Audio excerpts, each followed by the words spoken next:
My dear friend, we all know that Subaru is a very special brand, very unique brand in many, many ways.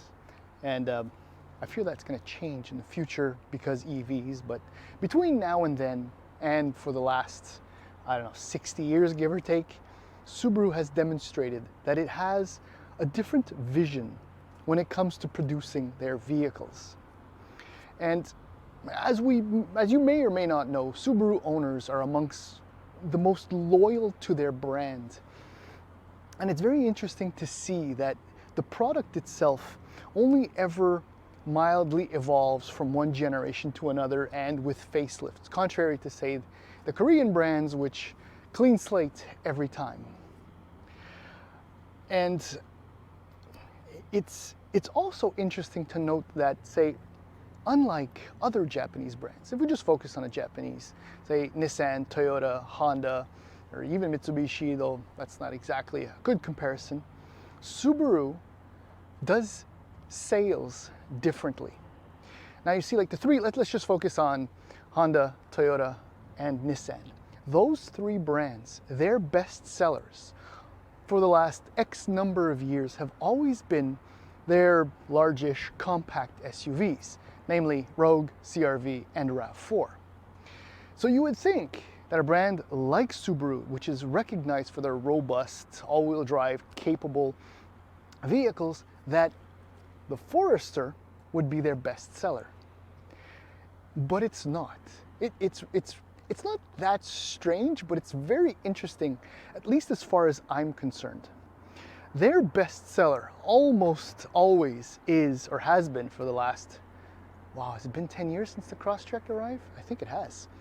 The Crosstrek, which in my mind is not an SUV. It's just a pumped up small hatchback, which is absolutely cool. And then, depending on the month, the Outback has an incredible month as well. And then, you know, they boast huge sales for the Ascent, or have huge sales for the BRZ and whatnot. But over the last few months, in 2023, this one never comes out as a huge sales leader. Obviously, it counts for the bottom line. But it's almost as though, because Subaru is so different, that their, well, untypical compact, large SUV doesn't attract buyers that it should, because the buyer of a Subaru wants something different, aka Crosstrek and Outback. But even so, the fact remains that the Forester, and this may serve to explain why I often forget it when I am talking about Sportage, Tucson, CR-V, RAV4, Rogue, CX-5 or CX-50 or Equinox, whatever. I often forget this, but I never forget the Outback. Well, maybe that's just me. I've always been a fan of Subaru products. Point is, this is still a really good and highly competitive and even value-packed large compact SUV, which was just refreshed for the 2022 model year, and this is a 2023 model year Forester. It's funny when you think about it that way, you know, like it's not a sales leader, it's a good product, but it's outsold by more specific, unique, different products. Very much like the brand. Is what I'm saying kind of starting to make a little bit of sense? Anyhow, it doesn't matter if it doesn't, because I barely understand what I'm saying myself. In the following video, we're going to do the usual, right? The walk around of this 2023 Subaru Forester Sport, which was introduced with 2022, as well as the Wilderness. This is not a Wilderness model year, that is. And then we're going to go for a very comfortable and leisurely drive. So please hang in there. Here we go. Allow me to formulate maybe another hypothesis as to why the Forester is not selling as well as it probably should. And this is entirely personal, but it's not exactly very attractive. That has almost everything to do with the front end of this 5th generation, which was introduced for the 2019 model year, then facelifted for 2022. And by the way, the Sport was available prior to that. It's the Wilderness only that was introduced for 2022. It's not very attractive.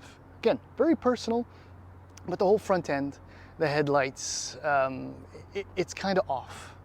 I don't want to say off-putting, but it's kind of off. But everything else about the sides, I mean, it's very Subaru, it's boxy, it's square, it's conventional, I think might be the best way to describe it. And that applies especially to the rear too. I mean, even the taillights might be a little bit too much going on there with the cutouts. But that's, again, I'm repeating myself, very personal. And I say that because the Crosstrek is just, it's not gorgeous, but it's just special. And the Outback is just crazy hot. And the Wilderness, as I just mentioned, well, I don't know, compared to the Outback Wilderness, the Forester Wilderness it's just not very nice to look at. That's just me. Okay, so pricing in the US for the base Forester, $26,495. For the top trim is the Touring, which is $36,795. In Canada, $30,995 for the base Forester. Now that includes all-wheel drive, 6.5-inch touchscreen display, LED headlights, heated seats, a satellite radio, Apple CarPlay, Android Auto, EyeSight. That's $31,000 for all of that, which makes it a quasi-bargain, especially when you compare to other Japanese competitors. And if you go the other end of the pricing spectrum, you got the Premier at $41,595, which even that is not that expensive when you compare, say, the Honda CR-V. The best trims, I think, the most value-packed trims are the Touring and the Sport. With them, Touring is the second trim and the Sport is the third. You get the heated steering wheel, 8-inch display, a power driver's seat, power lift gate. I mean, those are all the things you really need. This, as I mentioned, is the Sport, and it's $37,295, which is about $1,200 or $1,300 more than the Touring. You get the dual function X mode, sorry, unique colors, not the unique colors, but unique trim, all the orange stuff, which is, it's purely and entirely decorative, the 18-inch wheels, and a few other things. $37,295 as it sits before you. There's a lot of SUV in this. There's a lot of features thrown in for that price. And I'm not kidding. I mean, oh yeah, so chrome tailpipe, for example, is one example. Let's just go power liftgate. All right. And it's very, very spacious too. Come on, and look how quick this is. Wham, you gotta back up really fast, otherwise you'll get your chin smacked. 762 liters of trunk space, which is huge. I mean, the opening is massively wide. It's actually quite deep. There's storage under here to boot, which is really, really nice. I have to say, this is a good trunk. Well, the space is well used, and that also applies back here. I mean, there's loads of, okay, so again, I said this in a previous review. The seats are now a little bit smaller, so it looks like everything is larger, but in this case, you could sit, say, a young teenager between the two seats if you needed to. There's tons of legroom back here. And, well, let's just go into the front as far, oh yeah, right. Ingress and egress. Look how tall the door opening is and how wide it is, even at the base. That is family friendly, and I absolutely adore it. All right, so fit, finish, materials. I love this cloth stuff, is really nice. I mean, again, I keep saying this all the time, but this is what you had in like cheap cars, you know, 25 years ago. Now it's part of the upgrade package. But no, fit, finish, everything is lovely. The orange cross stitching just adds a nice little touch. Numerous different surfaces, but beautifully integrated into each other. Seats are actually quite comfortable. Yes, power lumbar support, which is a blessing. You can kind of see a little bit of the orange accents there on the steering wheel and on the shifter. Let's slide aboard, start it up. So, I don't know if this necessarily dates it, but there's just a small digital readout in the middle, which is, I still think that's all you really need. And the gauges, I guess being older, I like an analog tach, especially that. The speedo, not necessary, but in true Subaru fashion, you always have this display screen up here, which you can have, you can even see it, I think. You can have all kinds of information show up. Not necessarily important, but that's like a Subaru interior thing that they've been doing for a long, long time. So here's the 8-inch display, which is wonderful. Compared to the massive 11-inch display you get in the Outback, this is just absolutely fine. I mean, the menus are straightforward. Everything appears where you want it to appear. There's a home, there's a hard home, and then there's the at home. Settings are easy, radio. The infotainment system in this is user-friendly, quick to respond. In my opinion, it's perfect. Same with the HVAC controls, straightforward. I mean, everything is there. Storage is really good, I have to say. These switches always make me laugh because I think my WRX, which was an 03 Bug-Eye, had the exact same heated switch buttons, but they work, so why not? There's your dual function X mode button, and cup holders, decent storage, door bins are good, and I think maybe one of the best things about this, again, family friendly, safety, and all that in mind. I don't think there's a better SUV in a segment, or an SUV that has better visibility overall. Even, my hand's gonna, no, the phone's gonna be in the way. The back glass is enormous and it goes very low. So rear visibility out of the mirror is exceptional. What else can I say? It's great. And the drive is just super chill. So let's go do that. I'm thinking, before I speak, it happens, about driving the Forester. And it's very much like the brand or most of the styling or the packaging of this vehicle. It's very, there's nothing exciting or really special about it. It just is. I mean, some of the SUVs boast whatever, handling or comfort or whatnot. But the Forester just is.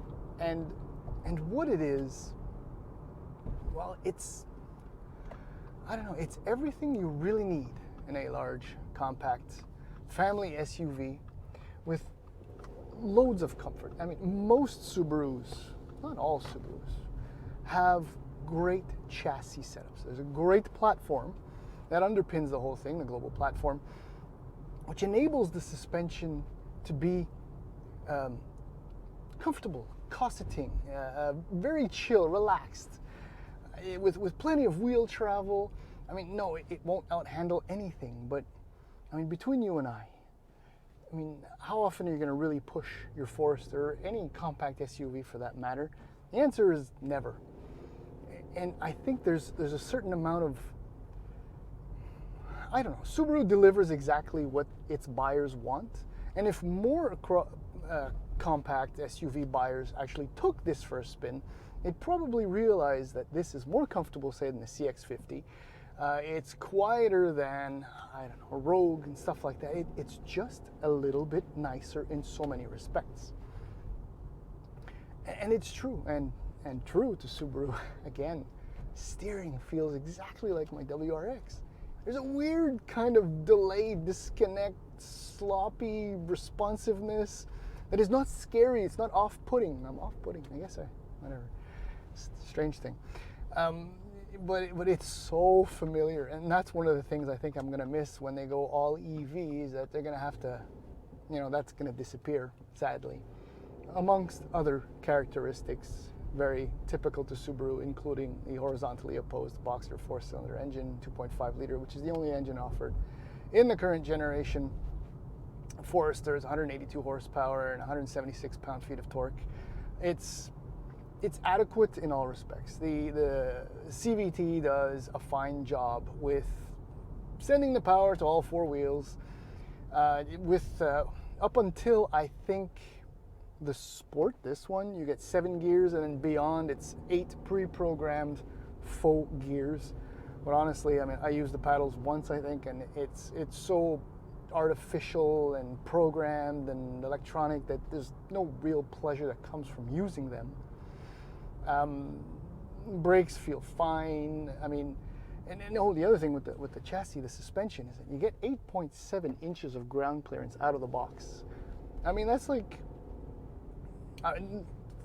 other than getting a Jeep that's trail rated, excluding the Wrangler maybe, that's about as much ground clearance as you'll ever get in any of these large compact crossovers. And it all comes together to give you a satisfying, comforting, worry-free drive. I mean, in winter, you just go, you don't worry about it.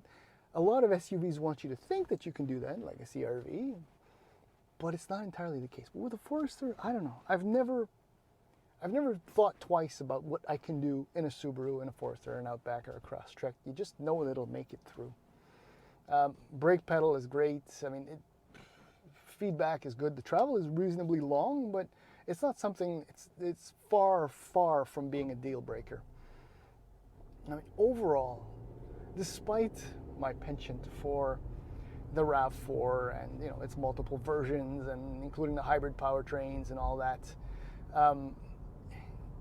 if I can remember to bring up the Forester, it's still one of, I guess it's easily into the top 5. I'd take this before a Rogue, and the Koreans are really bugging me with the packaging, but the design just throws everything off. But there's so much value and tech involved and design. They're very difficult to overlook.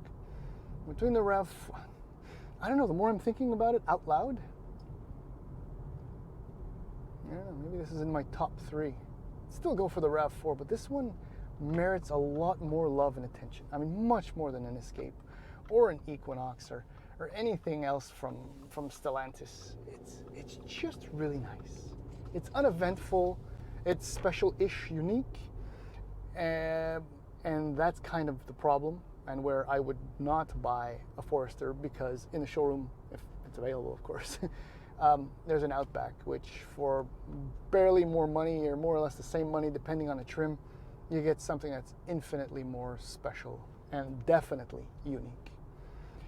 So its greatest competition for the Forester does not come from outside, it comes from within. But it's still a great SUV. And that's it, I'm done.